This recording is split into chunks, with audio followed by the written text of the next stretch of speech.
A possible Raiders push for Nakobe Dean already feels like the kind of move that slips under the national radar until you start peeling back the layers and realize it could end up changing the personality of this entire defense. Because this is about more than adding a linebacker from a Super Bowl champion. It is about what he revealed regarding Maxx Crosby, what that says about the atmosphere inside the organization, how championship habits can ripple through an entire locker room, and why the chatter surrounding the Raiders' biggest star simply refuses to fade away. Sometimes the most meaningful free agent additions are not the ones that jump off a spreadsheet. Sure, the production catches your eye, but then you realize the front office may have been investing in something you cannot measure with statistics alone. That is exactly the story unfolding here. When Las Vegas signed Nakobe Dean to a 3-year, $36 million contract this offseason, they were not simply filling a spot at linebacker. They were bringing in someone shaped by a Philadelphia Eagles organization that understands what winning looks like every day. Dean logged 403 defensive snaps last season, totaled 43 solo tackles, created 10 pressures, collected 4 sacks, earned a 61.7 defensive grade from Pro Football Focus, and surrendered an 88.8 passer rating in coverage. Those numbers tell one story, but his first impressions inside Raiders headquarters tell another. During an appearance on NFL Network, Dean spoke glowingly about Maxx Crosby despite the star pass rusher still rehabbing and not practicing with the team. Dean explained that Crosby's presence was impossible to miss. He talked about how Crosby greets everyone, knows people throughout the building, and keeps bringing positive energy every day while working back from injury. That immediately stood out to a newcomer trying to learn an entirely different environment. Dean even said he wants to follow Crosby's example by learning everybody's names and building those same connections because leadership like that spreads from player to player. He also shared how excited he is to finally line up beside Crosby, saying you can see how badly he wants to compete and return to the field. You cannot fake praise like that. It comes from seeing how someone behaves long before the spotlight turns on. And for a Raiders defense trying to carve out a fresh identity in 2026, that influence could end up being every bit as valuable as Crosby's production once Sundays arrive. As for the second story, it may not grab all the headlines, but situations like this have a way of quietly hanging over a locker room if they are left unresolved. While everyone loves talking about splashy trades and explosive offenses, championship teams also have to manage difficult business decisions. That brings us to Taron Johnson. Las Vegas acquired him from Buffalo in a late-round pick swap, so this was never a blockbuster move.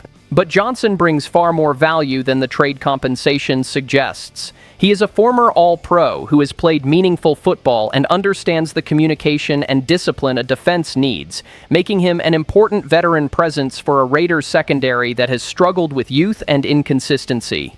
When he skipped voluntary OTAs before reporting for mandatory work, it was clear the issue centered on his contract. Only a small portion of his 2026 salary is guaranteed, and nothing is locked in for 2027. From Johnson's point of view, the team expects him to play a major role, mentor younger defensive backs, and take on the physical demands of the slot without offering much long-term security. I understand why Johnson wants more protection, but I also understand why the Raiders are staying patient. He is nearing 30, has dealt with injuries, and has not returned to his all-pro form since 2023. John Spytek is building this roster for the future, not handing out guarantees based on past accomplishments. ESPN's Ryan McFadden suggested the most likely outcome is a reworked contract with additional guarantees. And honestly, that feels like the logical middle ground. Not a massive extension, just enough commitment to keep Johnson fully invested while avoiding an unnecessary distraction. The wrinkle is Treydan Stukes. The Raiders spent a second-round pick on him, and although he is officially listed as a safety, there is real confidence he can also handle slot responsibilities. That gives the front office leverage. Johnson wants security while the organization appears determined to make this a prove-it season. If negotiations become difficult, the Raiders can point to the young player they already believe could become part of their future. That still does not mean moving on from Johnson would be the smartest decision. Experienced defensive backs provide lessons that cannot be taught through scouting reports alone, and that leadership still matters for a young secondary. If Johnson arrives at training camp healthy, focused, and ready to lead, the Raiders have every reason to reward that commitment. But first, he has to prove himself wearing silver and black, not by relying on what he accomplished in Buffalo. That is why this feels like a quiet waiting game rather than open conflict. No public drama, no bridges being burned, but a decision is coming, and Johnson's performance during camp could determine whether he earns a fresh start in Las Vegas or watches the next generation begin taking over. Then there is the third story, and this is the one that always makes me stop for a second because hearing Maxx Crosby's name in trade conversations never feels right. It is like someone asking you to part ways with the player who has defined your team's identity through its toughest years. That is exactly what Crosby represents to Raider Nation. He is far more than an elite edge rusher. He is the emotional leader, the standard inside the locker room, and the player who has battled through losing seasons with relentless effort, toughness, and loyalty to the Shield. So when Bleacher reports Kristopher Knox proposed a 3-team trade involving the Cowboys and Titans, I could understand the football logic behind it, but emotionally it is still incredibly difficult to accept. The proposal would send Crosby and Calvin Ridley to Dallas, George Pickens to Tennessee, while the Raiders would receive Dallas's 2027 first-round pick, Dallas' 2027 fifth-round pick, Tennessee's 2027 second-round pick, and young wide receiver Elic Ayomanor. It is a significant return, but none of it changes how difficult it would be to imagine Crosby wearing another uniform. The reason these conversations continue is because the earlier trade speculation surrounding Crosby has cooled, but it has never completely disappeared. According to the report, the Raiders had previously agreed to send him to Baltimore earlier this offseason before medical concerns during his physical caused the Ravens to back away. Once Crosby is able to pass a physical, the expectation is that interested teams could start calling again. Speaking as a Raiders fan, though, I hate the idea of reducing a player like Maxx Crosby to draft compensation. Some players produce statistics, others become the identity of an entire franchise, and Crosby belongs in that second group. Still, John Spytek has to evaluate the roster from a long-term perspective. If the organization believes its future is centered around Fernando Mendoza, Brock Bowers, Ashton, Jeanty, and a younger offensive core, then collecting premium assets becomes part of the conversation, and this proposal is not insignificant. The Raiders would receive a first-round pick from Dallas, a fifth-rounder, a Tennessee second-round selection that could become especially valuable if the Titans struggle, plus Ayomanor, who is only 23 years old and showed promise as a rookie. Dallas would strengthen both its pass rush and receiving core, while Tennessee would reshape its receiving group around George Pickens, Wan'Dale Robinson, Carnell Tate, and Cam Ward. From those teams' perspectives, the deal has clear appeal.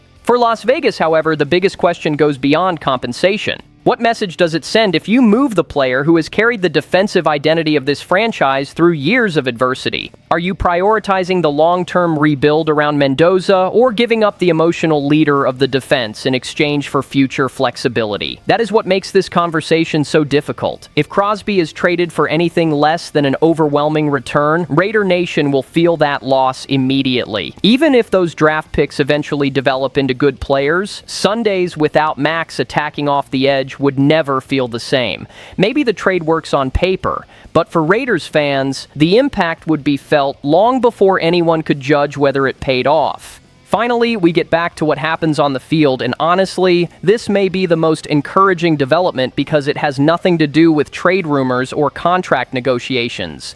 It is about a rookie steadily earning trust inside the building, not through flashy comments or bold predictions, but because every report coming out of the Raiders points in the same direction. That rookie is Treydan Stukes, and the momentum behind him is becoming impossible to ignore. Las Vegas selected him with the 38th overall pick in the second round after an outstanding career at Arizona, where he recorded 206 tackles, 35 passes defended, and 7 interceptions. Those are the numbers of a productive football player, not someone who simply tested well. Yes, he also ran a 4.33 40-yard dash, something Raiders fans always notice given the franchise's history with speed. The difference is that Stukes appears to bring much more than athleticism. He combines that speed with maturity and football intelligence. Raiders director of college scouting Brandon Yergin even called him one of his favorite interviews ever, praising both his grounded personality and his rare intelligence. That combination matters because NFL defensive backs have to communicate, process route combinations, recognize motion, and accept coaching quickly if they want to contribute early. From everything Stukes has said, he sounds fully committed to that process. He has talked about learning from veterans, asking questions, staying engaged with teammates, and earning respect instead of expecting it. That is exactly the mentality you want from a rookie who already has the physical tools to compete for playing time. His development also ties directly into the Taron Johnson situation. If Johnson stays healthy, motivated, and remains part of the long-term plan, Stukes can continue developing naturally at safety while strengthening the overall secondary. But if Johnson's contract situation drags on or his play leaves questions, the Raiders already have a young option capable of stepping into the slot conversation. That flexibility becomes even more valuable when you remember how much help this secondary needed. Eric Stokes was described as the only consistent cornerback last season, which explains why John Spytek made rebuilding the defensive backfield such a priority. Opposing quarterbacks consistently found room to operate even when Maxx Crosby generated pressure up front. That is why Stukes is competing for much more than a roster spot. He has a chance to help change the direction of an entire unit. What stands out most is that he is not carrying himself like someone who believes he already has all the answers. He described himself as easy to get along with, someone who prefers to work, learn, and earn respect through consistency rather than constant talking. That attitude reflects exactly what Raiders football is supposed to represent: toughness, discipline, and confidence built through hard work. Training camp will ultimately reveal where he stands because pads always expose the truth, but there is a reason optimism around Stukes continues to grow. He has the production, the mindset, the athletic ability, and now the opportunity. If he keeps stacking strong practices, the Raiders may find themselves giving him a much bigger role sooner than anyone expected. So here we are, Raider Nation, balancing 4 completely different storylines at the same time. Nakobe Dean is bringing championship habits into the building. Taron Johnson's contract situation remains unresolved. The possibility of a Maxx Crosby trade still hangs in the background, and Treydan Stukes keeps giving people more reasons to believe he can contribute right away. That is life in the NFL: excitement, uncertainty, loyalty, and pressure all colliding before the regular season even starts. Now the Raiders have to make sure every move fits one clear direction. No rushing decisions, no mixed signals, no incomplete plan. Drop your thoughts below because this roster feels like it is reaching one of those defining moments. If you are riding with this channel, make sure you stick around for everything ahead. And around here, the standard never changes. Just win, baby.